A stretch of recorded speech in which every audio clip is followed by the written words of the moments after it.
There are many different ways of conducting research in the field of social sciences. Quantitative, qualitative, and mixed methods are three ways. Qualitative research approaches using life writing as interpretive inquiry is one such method. Creswell defines qualitative research as an approach for exploring and understanding the meaning which individuals or groups ascribe to a social or human condition or problem. In a life writing approach, the researcher interprets texts, situations, and issues through writing, full with the use of metaphor, branching out to explore abundant phenomena that are a part of our everyday lives. Life writing allows researchers to express their interpretations in a nuanced manner, as opposed to the rational forms of quantitative research that lack nuance. In the Handbook of Qualitative Research, Laurel Richardson states that life writing as interpretive inquiry is a qualitative approach to educational research akin to a tree that is deeply planted, its tangled roots anchored by metaphors buried beneath the surface. Two guiding precepts are very important here. John Berger's famous phrase, "Life writing is a way of seeing," and Anais Nin, "We don't see things as they are, we see them as we are." Life writing as interpretive inquiry, therefore, anticipates and responds to the reader's determination or interpretation of the text. It relies on the reader's background, history, and experiences to co-create the research with the researcher. It is an always evolving and dynamic hermeneutic interpretation. In terms of life writing, literature educates the attention of readers, showing novices how to attend to difference and what to look out for that might have otherwise been overlooked and how to respond. In that way, life writing as interpretive inquiry takes multiple dimensions and factors and allows for the interpretation of a world that is not overly rational or linear. The theoretical assumptions of the life writing approach to qualitative research can rely on a constructivist worldview. This worldview is defined as having individuals seeking understanding in the world in which they live and work. They develop subjective meanings of their experiences, and those meanings are directed towards certain objects or things. These meanings are very multiple and therefore dynamic in nature. The researcher looks for the complexity of views rather than narrow meanings into a few categories or ideas. The goal of the research is to rely as much as possible on the participants' views of the situation being studied. Two prominent contributors to research employing life writing as interpretive inquiry are Jackie Seidel and Cynthia Chambers. Of course, these are only two of many authors who have made significant contributions to the field of educational research. In A Curriculum for Miracles, Jackie Seidel uses her own interpretation of experiences in and out of the classroom to inform her readers about the importance of expecting miracles in everyday situations.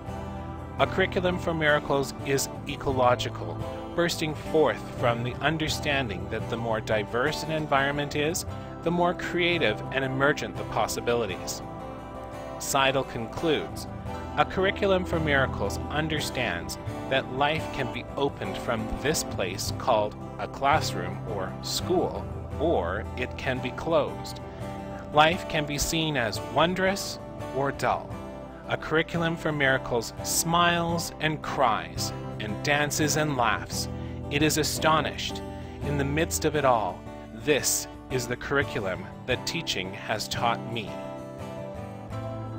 Cynthia Chambers uses a collection of personal and historical experiences, events, and stories to answer the question of, where do I belong?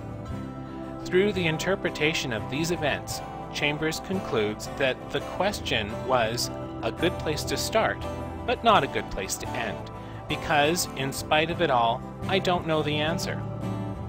This question was the key focus in her article, Canadian Curriculum as Passport Home. Chambers finishes her article by asking, "Why don't I just tell you what all the stories mean? And, for that matter, why didn't I just skip the stories and get straight to the point? Maybe I tell all these stories because the point is the stories." In this way, interpretive inquiry is difficult work. It is easier to be told what to believe and what to know than to interpret understanding in what we are experiencing. The types and quality of questions themselves in life writing as interpretive inquiry are subject to the researcher's self-cultivation of the previously discussed attributes. The researcher seeks to ask questions that are open-ended in nature, generous in scope, and appropriate to the situation in which they are immersed. Once a question is asked, the researcher is wise to consider the words of Smith. There is always a difference between what is said and what is meant. Thus, the act of interpretation begins all over again with the nuances experienced in life. Life writing as interpretive inquiry seeks to bring out living interweavings in their full, ambiguous, and multivocal character. Thus, the types of questions generated in life writing emphasize the skill of the researcher rather than the standardization of a questionnaire or survey. The burden is on the researcher to observe, reflect, listen, and participate in a manner that engenders trust. As life writers, we are seeking to locate ourselves in a rapidly growing network of contexts, including family, neighborhood, community, profession, school, and society, by sending out resonances from one embodied and personal location to other embodied, personal, and public locations. Ethical considerations are not merely a set of technical rules to follow, but rather an obligation that is positioned within all human interactions.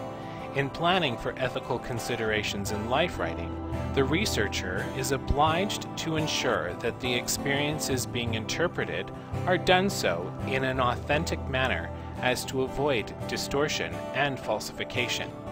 Additionally, researchers should not disclose any personal information that could be harmful to a participant as their stories are being shared.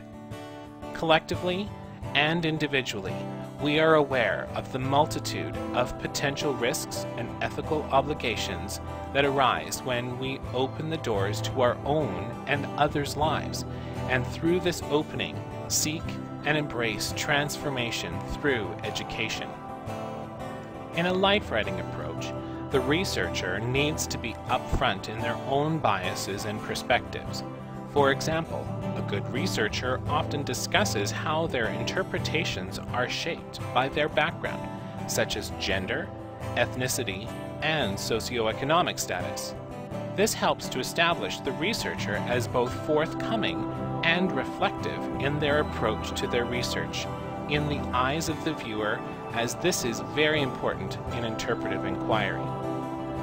In terms of reliability, life writing as interpretive inquiry focuses on particularity rather than generalizability. This is a hallmark of good qualitative research. The goal of all qualitative research is to examine the interpretations of phenomena by individuals at particular sites and places. Therefore, generalizability is of limited use in qualitative research.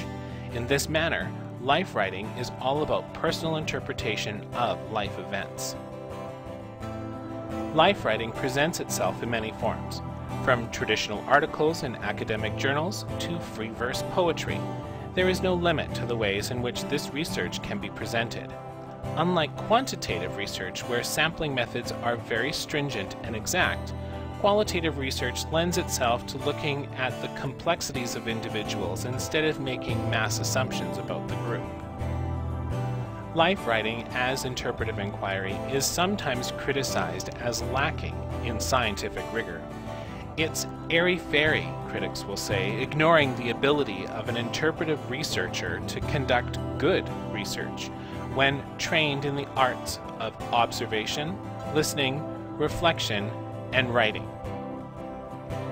These dissenting voices often belong to those with a positivist worldview, firm in the belief that to understand an object or idea, one must sever it from its natural surroundings and reduce it to its base elements to ascertain cause and effect. Unfortunately, when torn from location and atomized, that idea or object is often rendered unrecognizable to us. There will always be naysayers who claim that qualitative research is not authentic or rigorous. Interpretive inquiry is not a checklist. It is authentic to the moment and the place and resists generalizability. The criticism against life writing as a research methodology fails to consider the multidimensional aspects of lived experience. One can analyze all of the different research methodologies and ponder the possibilities of theories and worldviews, but ultimately, in the end, there is only one proper standard for education research.